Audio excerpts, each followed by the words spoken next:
தெய்வத்தால் ஆகாத எனினும் முயற்சி தன் மெய்வர்த்த கூலி தரும்.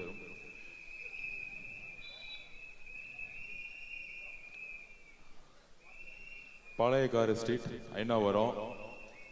ஒவ்வொரு தெருவா பிரச்சாரம் பண்ணிட்டு இருக்கோம், ஒவ்வொரு வீடா பிரச்சாரம் பண்ணிட்டு இருக்கோம். தெருமுனை கூட்டத்துல உங்களோட இது வரைக்கும் நிறைய தெருவுகளில் பேசியிருக்கோம். நம்ம இப்பதான் சென்னையில பார்த்துருப்பீங்க, நேத்து ஒரு அம்மா நடந்து போய் அந்த கரண்ட் ஒயர் மேல பட்டு இறந்துட்டாங்க. அங்கிருந்து ஏன் இப்படி பக்கத்துல வந்தேன்னா, திரும்பி பார்த்தா ஒரு பெரிய டிரான்ஸ்ஃபார்மர் நிக்குது. இதுதான் ஐநாவரத்தோட பிரச்சனை, வில்லிவாக்கத்தோட பிரச்சனையும் கண்ணு முன்னாடியே இருக்கு. அந்த ஒயரை பாருங்க, கீழே இறங்கி இருக்கு. மொட்டை மாடியில் இருக்கவங்க யாராச்சும் கொஞ்சம் தொட்டாலே பிரச்சனை தான். இப்படி வில்லிவாக்கம் ஃபுல்லா எலக்ட்ரிக்கல் ஒயர் எல்லாமே ஒன்று ரோட்ல இருக்கு, இல்ல தலை மேல இருக்கு. இப்படி ஒரு டிரான்ஸ்ஃபார்மரை யாராச்சும் பக்கத்துல இப்படி வைப்பாங்களா? அந்த மாதிரி 50 வருஷமா திமுக இருக்கிறாங்க. கலைஞர் வந்தாரு, அவர் பையன் மு க ஸ்டாலின் சார் வந்தாரு, அதுக்கப்புறம் உதயநிதி வர போறாருங்கிறாங்க, அதுக்கப்புறம் பேக்கேஜ் இன்ப நிதி இன்னொன்னு ரெடி ஆயிட்டு இருக்கு. இப்படி மக்களை ஏமாத்துறதுக்கு மட்டுமே குடும்பமா ஒவ்வொரு தொகுதியிலும் காசை வச்சு இறங்கி ஜெயிச்சிருக்காங்க. இங்க ஒரு சாலை வசதி சரியா இல்லை. டிரான்ஸ்ஃபார்மர் பாத்தீங்கன்னா இபி ஒயர்லாம் வந்து ரோட்ல இருக்கு. நைட்ல 6 மணி நேரம் 8 மணி நேரம் வில்லிவாக்கத்துல கரண்ட் ஆஃப் பண்ணிடுறாங்க. நம்ம தம்பி சொன்ன மாதிரி இபிக்கு போன் அடிச்சா பிசினே வருது. அப்படின்னா இபி காரங்களாம் கமிஷன் வாங்கிட்டு கரப்ஷன் பண்ணிட்டு வீட்டுல போய் தூங்க போயிட்டாங்க. அவங்க வீட்டுல கரண்ட் வரும், ஆனா நம்ம வீட்டுல கரண்ட் வராது. அப்புறம் எங்க பார்த்தாலும் வில்லிவாக்கத்துல மாடு இருக்கு. அந்த மாடை யார் வளர்க்குறன்னு பார்த்தா திமுக கவுன்சிலர் வளர்த்துக்கிட்டு இருக்காங்க. திமுக கவுன்சிலர் மாடு வளர்க்கறது பிரச்சனை இல்லை, வீட்டுல வளர்க்க வேண்டியதானே, ஏன் ரோட்ல வளர்க்கணும்னு எனக்கும் தெரியல. மாட்டுக்குன்னு தனியா ஒரு கொட்டாயை வச்சு மாடை வளர்த்து பால் எடுக்கலாம். ஆனா திமுக காரங்க எல்லா தெருவும் அவன் வீடு நினைச்சுக்கிட்டு எல்லா வீட்டுக்குள்ளேயும் மாடை விட்டாங்க. பொதுமக்கள் எல்லாம் பாவம் நடக்கிறதெல்லாம் சாணியில நடந்துகிட்டு இருக்காங்க. இப்படி வில்லிவாக்கத்துல ஒவ்வொரு பிரச்சனையும் கேட்க ஒவ்வொரு வார்டுலையும் நல்ல ஹாஸ்பிட்டல் இல்ல, பெரிய ஹாஸ்பிட்டல்ஸ் கிடையாது, ஒரு கல்லூரி கிடையாது, நல்ல ஸ்கூல் கிடையாது. பணக்கார பசங்க மட்டும் பெரிய பெரிய ஸ்கூல்ல அண்ணா நகர்ல போய் படிக்கிறாங்க. ஆனா ஏழையா இருக்க மக்கள் ஸ்கூல் இல்ல, ஒரு காலேஜ் இல்ல. ஒவ்வொரு தெருலையும் பாத்தீங்கன்னா இருட்டா இருக்கு. தெரு விளக்குன்னா ஒரு 20 மீட்டருக்கு ஒண்ணு இருக்கணும். இங்க 1 கிலோமீட்டருக்கு ஒரு தெரு விளக்க போட்டுட்டு ஒரு விளக்கு எரியுதுங்கிறாங்க. சிசிடிவி கேமரா காணும். 9 மணிக்கு மேல பெண்கள் வெளியே ரோட்ல வர்றதுக்கே பயப்படுறாங்க. அந்த அளவுக்கு பிரச்சனை இருக்கு இங்க. அப்படி சின்ன பிரச்சனை மாதிரி தெரியும், ஆனா மக்கள் வாழ்றதுக்கான பிரச்சனைகள் இருக்கு பாருங்க, மிகப்பெரிய பிரச்சனையா இருக்கு. ஏதோ போன தாட்டி நம்ம ரங்கநாதன் அண்ணன் 10 வருஷத்துக்கு முன்னாடி நீங்க தேர்ந்தெடுத்தீங்க.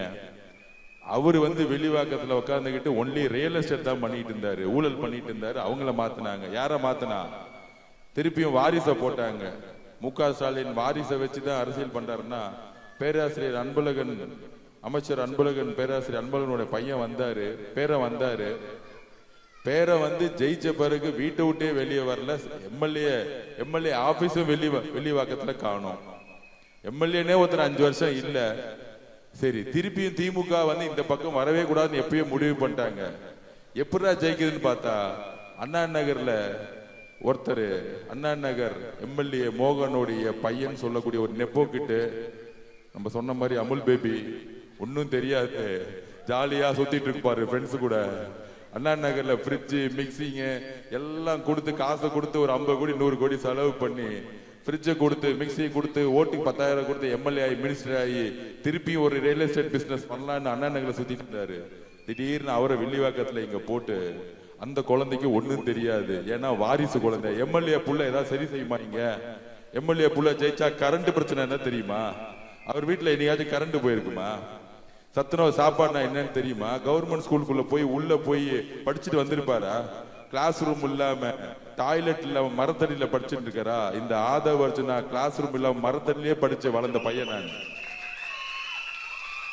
ரேஷன் கடையில 12ஆம் கிளாஸ் வரைக்கும் சாப்பிட்டு வளர்ந்த பையன் நான். ஒரு விளையாட்டு வீரன் என்னோட திறமையில தமிழக கவர்மெண்ட் ஸ்காலர்ஷிப்ல படிச்ச பையன் நானு. எங்க அப்பா அம்மா என்ன படிக்க வைக்கல, எங்க தாத்தா என்ன படிக்க வைக்கல. நான் அமைச்சர் புள்ள கிடையாது, எம்எல்ஏ புள்ள கிடையாது. சொந்தமா படிச்சு சொந்தமா வளர்ந்தவன் நானு. 15 வயசுலயே பொலிட்டிக்கல் சயின்ஸ் படிச்சவன் நானு. இன்ஜினியரிங் படிச்சுட்டு ஃப்ரெண்ட்ஸ் கூட சுத்திட்டு இங்க வந்து வில்லிவாக்கத்துல உங்க வீட்டுக்குலாம் ஒண்ணு பண்ணுவாங்க, 10,000 ரூபாய் கொடுக்குறேன் 5,000 ரூபாய் கொடுக்குறேன்னு. ஒன்னே ஒன்னு எழுதி வச்சுக்கோங்க, ஆதவர்ஜனா எலெக்ஷன் முடிஞ்ச பிறகு உங்களுடைய ஒவ்வொரு குடும்பத்துக்கும் என்ன தேவையோ அது 2,000 ரூபாய் 5,000 ரூபாய் எனக்கு பெரிய பிரச்சனையே கிடையாது. இந்த 2,000 ரூபாய் 5,000 ரூபாய் கொடுத்து இங்க வரல, என் குடும்பத்தை பாத்துக்கிறதுக்கு எத்தனை கோடி வேணாலும் நான் செலவு பண்ண நான் ரெடியா இருக்கிறேன். ஆனா ஓட்டுக்கு உங்களுக்கு காசை கொடுத்து 2,000 ரூபாய் 3,000 ரூபாய் கொடுத்து உங்களுடைய பந்தத்தையும் அம்மா அக்கா தங்க நண்பன் சொல்லக்கூடிய உறவை நான் கெடுக்க மாட்டேன். ஒரு குடும்பத்துல உங்க மகனா, உங்க தம்பியா, உங்க அண்ணனா, ஒரு நண்பனா எனக்கு வந்து உங்களுடைய சப்போர்ட் பண்ணுங்க. ஒட்டுமொத்த வில்லிவாக்கமும் தமிழ்நாட்டுடைய மாடல் தொகுதியா மாறும். அதுக்கு தைரியம் இருக்கா? எனக்கு தைரியம் இருக்கு. அதுக்கு அன்பு இருக்கா? எனக்கு அன்பு இருக்கு. நேர்மை இருக்கா? என்கிட்ட அந்த நேர்மை இருக்கு. நிர்வாக திறமை தெரியுமா? கண்டிப்பா தெரியும். தமிழ்நாடு ஸ்போர்ட்ஸ் அசோசியேஷன் நான் பிரசிடென்ட் ஆன பிறகு தமிழ்நாடு தான் நம்பர் 1 இந்தியாவிலேயே. இதுதான் நிர்வாகம். இன்னைக்கு இந்தியாவுடைய பாஸ்கெட் பாலோடைய பிரசிடென்ட் ஆயிருக்கேன். நான் வந்த பிறகு இந்தியா இதோட 9 தடவை ஜெயிச்சிருக்கு. 10 வருஷமா ஜெயிச்சதே கிடையாது. எனக்கு நிர்வாகமும் தெரியும், ரோட்ல என்ன பிரச்சனைன்னு தெரியும், ரேஷன் கடையில் என்ன நடக்குதுன்னு தெரியும், அதே நேரத்தில் ஸ்கூல்ல சத்துணவு சாப்பாடுனா என்னன்னு எனக்கு தெரியும். வறுமையிலே பிறந்து ஒரு இடத்துல எனக்கு பணம் வந்து தொழில் வந்த பிறகு தொழிலை விட்டுட்டு திருப்பியும் நான் ரோட்ல வந்து நிக்கிறேன்னா எங்க அம்மாக்காக நான் நிக்கிறேன். ஏன்னா எங்க அம்மா வறுமைனால செத்து போச்சு. அந்த எங்க அம்மா மாதிரி ஒருத்தரும் சாக கூடாதுங்கிறதுக்காக தான் அரசியலுக்கே வந்திருக்கேன், வேற ஒன்னும் கிடையாது. அதனால இங்க இருக்கவங்க என்னுடைய அம்மாக்கெல்லாம் பாக்குறேன். ஏன்னா நான் தெருவில் நடக்கும் பொழுது நிறைய பேர் வண்டியில வாங்கன்னு சொல்லும் போது நான் தெருவில் நடக்கிறது ஏன்னா ஒவ்வொருத்தவங்களும் கதவை திறந்து பாப்பா தம்பின்னு சொல்லும் போது எங்க அம்மாவோட முகத்தை பாக்குற மாதிரியே இருக்கு. அதனால கண்டிப்பா உங்க பிள்ளைக்கு 5,000 ரூபாய் 10,000 ரூபாய் கொடுத்துட்டு ஓடி வருவாங்க. வாழ்க்கை முழுசும் உங்களை நான் பாத்துக்கிறேன், நீங்க என்ன பாத்துக்கோங்க. அதுக்கு முன்னாடி இந்த 5,000 ரூபாய் 10,000 ரூபாய் பெரிய விஷயமே இல்லைங்கிறத பதிவு பண்ணி உங்களோட வாழ்க்கை முழுசும் உங்களோடய நான் பயணிப்பேன். எல்லா விதமான பிரச்சனைகளும் என்கிட்ட கொடுத்துருங்க. ஒவ்வொரு குடும்பமும் சந்தோஷமா வாழுங்கிறத நான் பதிவு பண்றேன். நன்றி, வணக்கம்.